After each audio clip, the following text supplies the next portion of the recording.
श्री अमृतवाणी जी का पाठ किया। विघ्न विनाशक, मंगल करने वाले, शुभ करने वाले पवन पुत्र हनुमान जी की स्तुति गाई। माँ का गुणगान, माँ से आशीर्वाद मांगा। तो अब हम यज्ञ आरंभ करने जा रहे हैं। बहुत महान यज्ञ है ये साधारण नहीं है। यूँ कहा जा सकता है कि जैसे व्यक्ति बीए एमए कर लेता है, उसके बाद उसके मन में उमंग होती है किसी में मैं डॉक्टरेट कर लूं। उसके अंदर उमंग होती है, लगन होती है, जिज्ञासा होती है, और फिर मेहनत करता है, यत्न करता है, कोशिश करता है डॉक्टरेट बनने की, पीएचडी बनने की, इंजीनियर बनने की, कोई ना कोई बड़ी उपलब्धि की प्राप्ति पे चाहता है। आईएएस बनूं, पीसीएस बनूं, ऊंचा लक्ष्य रखता है, बड़ा वैज्ञानिक बन के दिखाऊं, ये उमंग उसको आगे ले जाती है। इसी प्रकार आध्यात्मिक क्षेत्र है। ये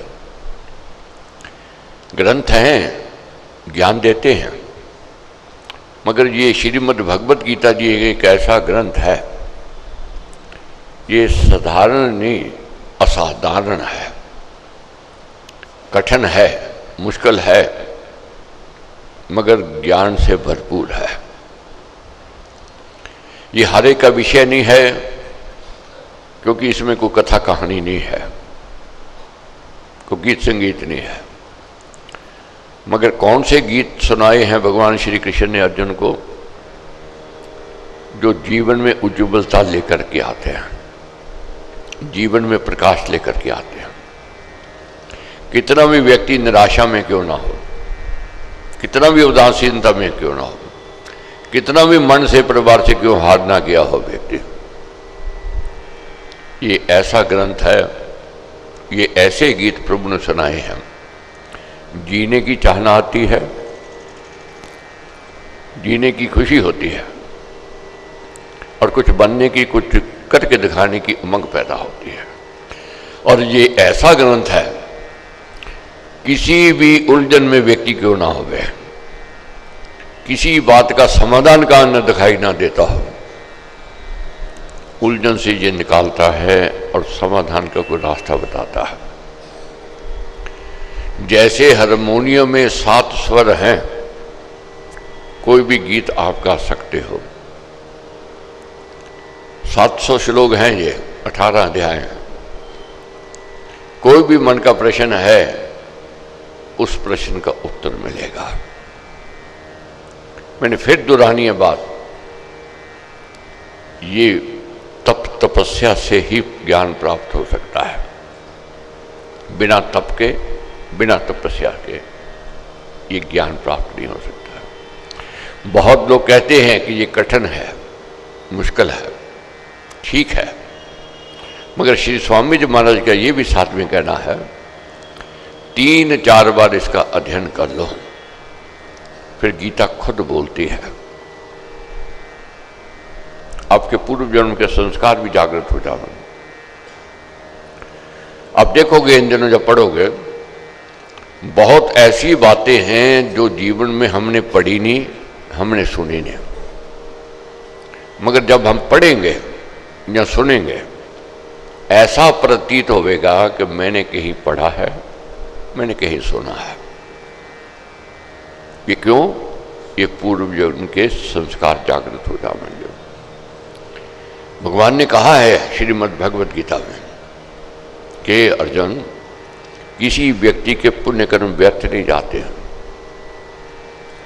उसके पुण्य कर्मों का फल उसको मिलता ही मिलता है।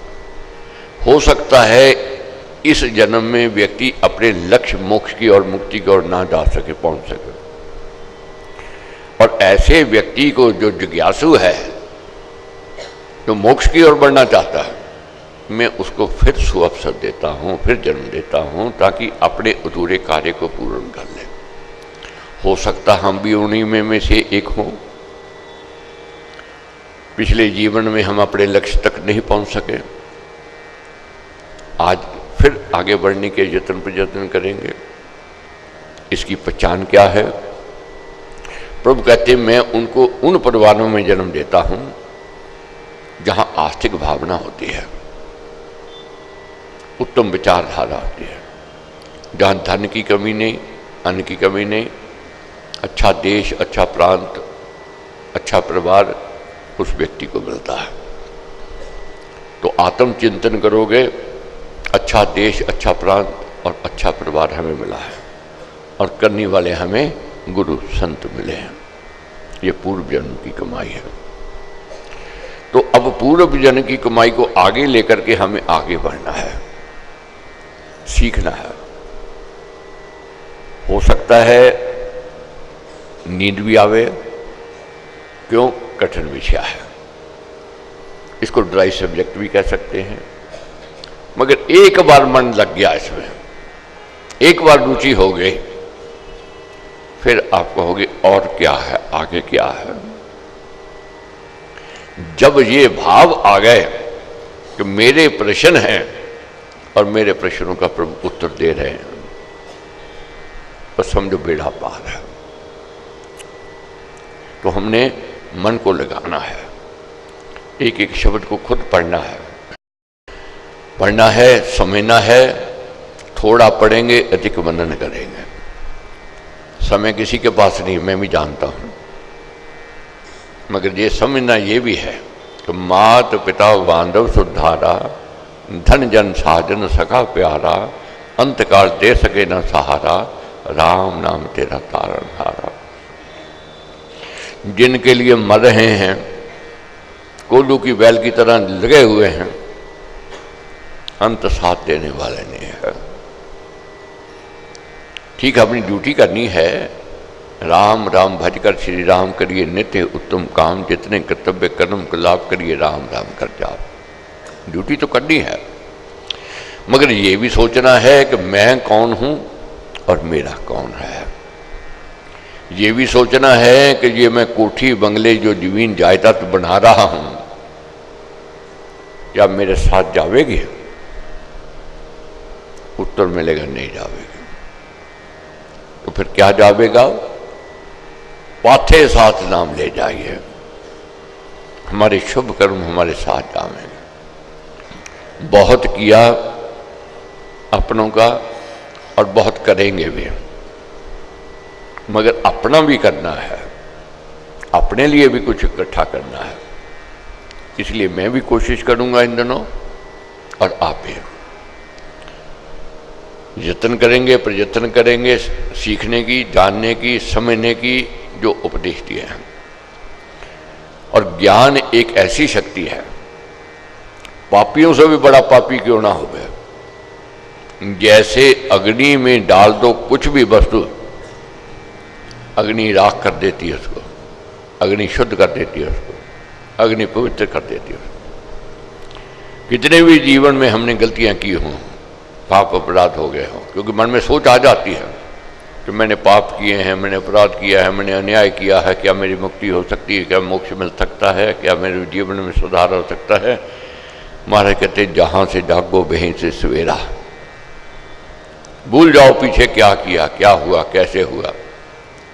अब जागना है, मैंने भी और आपने भी। ये विश्वास लेकर के कि राम नाम ने वे भी तारे, जो थे अधर्मी अधम हत्यारे, कपटी कुटिल कुकर्मी अनेक, डर गए राम नाम ले गए। तो पल के मन कर लो, श्री ढीला, गर्दन सीधी, प्रार्थना करके शक्ति भक्ति की प्रार्थना कामना करेंगे, और जो मनोरथ, जो कामना, जो इच्छा लेकर के आए हैं उसके लिए निवेदन करेंगे।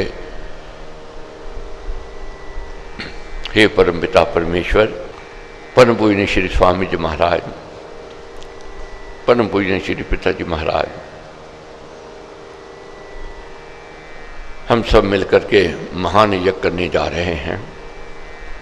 समर्था नहीं है, ताकत नहीं है, बल नहीं है, उत्साह नहीं है, बुद्धि विवेक नहीं है, मगर एक जानते हैं कि राम जाप दे आनंद महान मिले उसे, जैसे देव भगवान। ये कोई पुण्य कर्म थे जो हमें सत्संग में लेकर के आए हैं। ये आपकी स्वीकृति है, आपकी अनुमति है। ये जान करके हम लोग यज्ञ में सम्मिलित होने जा रहे हैं। आपका बुलावा है, आपकी रहमत है, आपकी कृपा है। आपको कोटि कोटि प्रणाम, आपको कोटि कोटि नमन। हम जैसे नास्तिक वृत्ति वाले व्यक्तियों के ऊपर भी आपने ये कृपा की यज्ञ में सम्मिलित होने की, यज्ञ में सेवा करने की, यज्ञ में प्रेरणा देने की। कोशिश करेंगे प्रभु, और आपसे शक्ति भक्ति भी मांगेंगे। हम प्रेरणा भी दें, सहयोग भी दें, सेवा भी करें और व्रती बन करके यज्ञ में सम्मिलित भी हों। प्रभु आपका ही कहना है, व्रत भी मैं ही करवाता हूं और शुभ संकल्प भी मैं ही करवाता हूं।